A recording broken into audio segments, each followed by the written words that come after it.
Masih banyak yang belum tahu inilah lokasi yang bakal didatengin DC lapangan pinjol. Assalamualaikum warahmatullahi wabarakatuh teman-teman semuanya. Pada kesempatan video kali ini saya ingin membagikan informasi tentang yang namanya lokasi yang bakal didatengin oleh DC lapangan ya. Jadi ada banyak banget bang, daerah ini, daerah itu, daerah ono, daerah ini itu bang ada DC lapangannya enggak. Oke, di sini saya akan kasih gambaran ya, karena saya nggak mungkin menyebutkan satu persatu kota yang ada di Indonesia di situ ada DC lapangannya enggak, dan setiap aplikasi punya DC-nya masing-masing. Dan di sini saya akan kasih klasifikasinya aja tentang lokasi yang berkemungkinan besar itu didatengin oleh DC lapangan atau datangin oleh DC pinjol itu teman-teman. Jadi langsung saja ke videonya. Yang pertama adalah daerah perkotaan. Udah, itu 90% itu bakal didatengin DC lapangan. Tapi terkhususkan untuk Jabodetabek bisa jadi naik persentasenya, itu 99% bakal didatengin DC lapangan.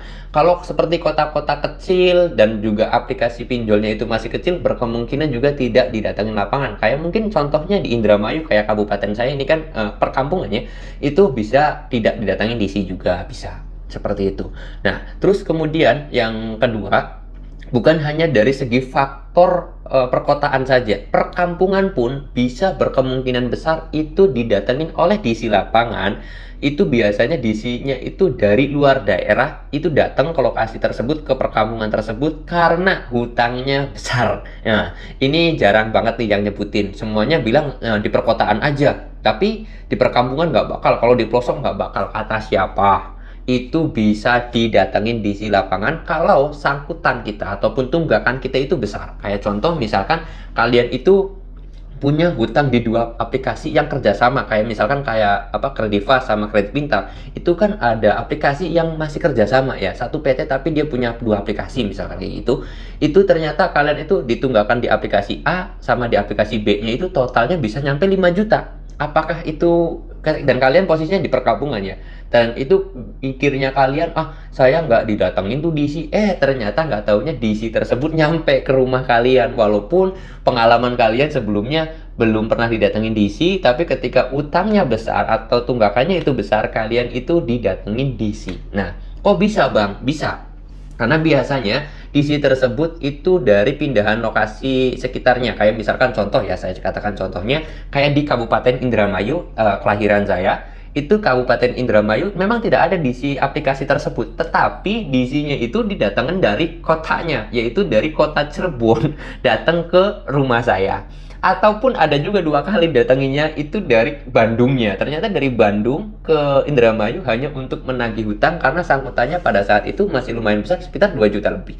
Nah, itu tapi tahun lama ya, udah tahun 2020-an itu didatengin ke situ. Artinya di Indramayunya tersendiri memang tidak ada DC-nya, tapi karena sangkutan tunggakannya itu besar, DC yang di luar kota itu ditugaskan untuk menyamperin kita yang berada di kampung, kayak gitu. Jadi pertama perkotaan, yang kedua sangkut pautnya itu besar. Itu biasanya didatengin. Lalu kemudian yang ketiga ada juga tergantung dari aplikasinya. Karena saya juga nggak bisa mungkiri ada banyak kalau di perkampungan mah ya, itu tidak didatengin di situ ada. Ada juga aplikasi yang memang di perkotaan pun bahkan dia tidak punya DC lapangan. Itu ada beberapa aplikasinya. Next video saya akan bahas tentang apa aja DC yang tidak ada atau aplikasi pinjol yang tidak ada DC lapangannya. Bahkan di daerah perkotaan pun itu tidak ada DC lapangannya. Atau ada juga aplikasi yang di perkotaannya ada, tapi ketika di kampung atau di luar kota itu tidak ada DC-nya atau tidak ada DC lapangannya, seperti itu ya. Jadi itu adalah 3 kriteria sebenarnya yang berkemungkinan besar didatengin oleh DC. Oke, mudah-mudahan informasi ini bisa bermanfaat. Oh iya, tambahan juga, kalau misalkan DC yang tidak ataupun pinjol yang tidak ada DC lapangannya, itu biasanya adalah pinjol yang masih kecil atau pinjol yang aplikasinya itu masih sedikit penggunanya, seperti itu. Kalau misalkan di pinjol ilegal mah udah pasti nggak ada DC lapangannya ya. Pinjol ilegal itu baik di kota, di Jakarta, di Bekasi pun itu tidak akan ada yang namanya DC lapangan untuk pinjol ilegal seperti itu. Oke, mudah-mudahan informasinya bermanfaat. Kalau kalian pengen diskusi ataupun sharing-sharing bareng saya, kalian boleh gabung ke grup yang sudah saya siapkan di deskripsi video ini. Oke, mudah-mudahan bermanfaat. Saya akhiri dengan kata assalamualaikum warahmatullahi wabarakatuh.